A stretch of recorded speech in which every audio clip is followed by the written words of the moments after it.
Assalamualaikum dan salam sejahtera. Saya akan mulakan pembentangan kumpulan kami dengan menerangkan tentang konsep dan perbandingan untuk pengenalan serta definisi bagi tajuk kesan rampasan kuasa tentera di Myanmar dan kesan ke atas keselamatan sempadan di Thailand. Konsep rampasan kuasa ialah rampasan kerajaan yang pantas dan tidak sah oleh sekumpulan pegawai tentera diikuti dengan penerimaan segala pihak berkuasa baharu dalam sesebuah kerajaan. Rampasan kuasa dikategorikan sebagai rampasan kuasa guardian, breakthrough dan veto, tetapi rampasan ini bertujuan menindingi status quo politik daripada konflik intraelit atau ketegangan yang semakin mendalam antara kepentingan sosial. Rampasan kuasa adalah tanda kelemahan dalam aspek utama keupayaan tentera kerana struktur organisasinya yang sangat disiplin. Rampasan kuasa merupakan subbidang dalam penyelidikan hubungan awam tentera. Seterusnya, terdapat perbandingan Myanmar dan Thailand yang mana berlaku perbezaan penguasaan ketenteraan dalam politik dan juga sebagaimana yang telah kita ketahui bahawa Thailand merupakan sebuah negara yang tidak pernah dijajah sementara Myanmar merupakan sebuah negara jajahan British. Kajian ini menggunakan data-data kuantitatif iaitu dengan merujuk artikel. Kajian ini mempunyai 4 bahagian. Bahagian pertama ialah menggariskan konsep teras kajian. Bahagian kedua membicarakan corak rampasan kuasa di rantau dunia yang berbeza. Bahagian ketiga pula ialah mengkaji literatur tentang faktor-faktor yang menjelaskan rampasan kuasa tentera. Bahagian keempat pula menceritakan peralihan daripada pemerintahan tentera dan prospek untuk politik pasca rampasan kuasa.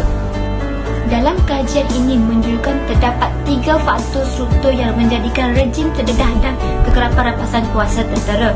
Faktor pertama ialah kekuatan masyarakat sivil, faktor kedua tahap kesahihan rejim dan faktor ketiga ialah kekerapan rampasan kuasa yang berjaya pada masa lalu. Kajian ini menggunakan teori realism di mana realism adalah pergelukan untuk mendapatkan kuasa merupakan fokus utama sama ada bagi manusia maupun negara. Kajian ini juga berkaitan rampasan kuasa di Myanmar ini menunjukkan mempunyai kaitan yang jelas dengan teori realism kerana merujuk kepada peperangan yang bersifat rejim. Rampasan kuasa tentera merupakan salah satu konsep yang lebih sempit daripada campur tangan tentera. Rampasan kuasa juga ialah rampasan kerajaan yang pantas dan tidak sah oleh sekumpulan pegawai tentera, diikuti dengan penerimaan segera pihak berkuasa baharu oleh sebahagian kerajaan dan penduduk yang tinggal. Daripada itu juga, teori ini mentakrifkan ianya tidak memerlukan usaha rampasan kuasa dilakukan secara eksklusif oleh anggota tentera biasa.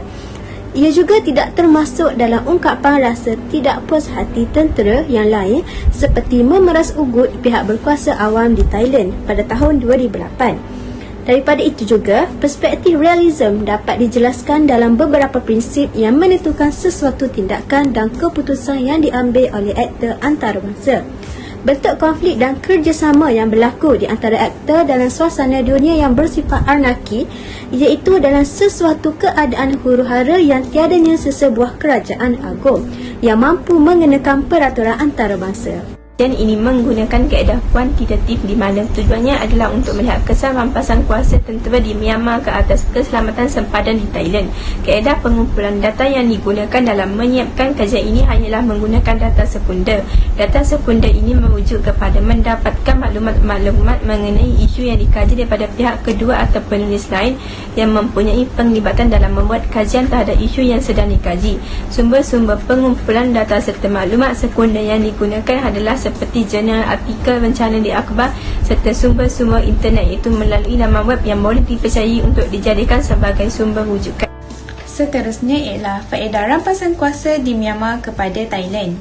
Faedah yang diperoleh daripada rampasan kuasa Myanmar ini ialah mereka dapat menamatkan penyalahgunaan dan juga dapat memulihkan sebarang penipuan politik yang berlaku di Myanmar. Hal ini berlaku kerana terdapat beberapa menteri Myanmar yang didakwa melanggar undang-undang darurat ketika COVID-19 iaitu mereka telah mengimport dan juga menggunakan alat komunikasi secara haram. Jadi, rampasan kuasa ini dapat menamatkan penyalahgunaan dalam politik. Namun begitu, ia tidak memberi banyak faedah kepada negara Myanmar maupun Thailand. Apa yang dapat saya simpulkan, rampasan kuasa di Myanmar ini telah memberi banyak kesan yang buruk kepada rakyatnya dan juga kepada negara Thailand. Kemudian saya akan membincangkan mengenai ancaman rampasan kuasa Myanmar terhadap Thailand. Ancaman ini akan menggugat kedudukan Thailand kerana kedudukan Thailand yang berjiran dengan Myanmar. Rampasan kuasa ini akan membawa kepada perasaan yang tidak puas hati dalam kalangan rakyat. Contohnya, berlaku tunjuk perasaan di luar kedutaan Myanmar di Bangkok pada 1 Februari 2021 yang menentang rampasan kuasa oleh tentera di Myanmar. Ancaman ini juga membawa kepada peperangan di sempadan kerana pergolakan yang berlaku. Rakyat akan melarikan diri untuk berlindung daripada kekejaman oleh tentera yang mengebom serta membunuh rakyat sendiri.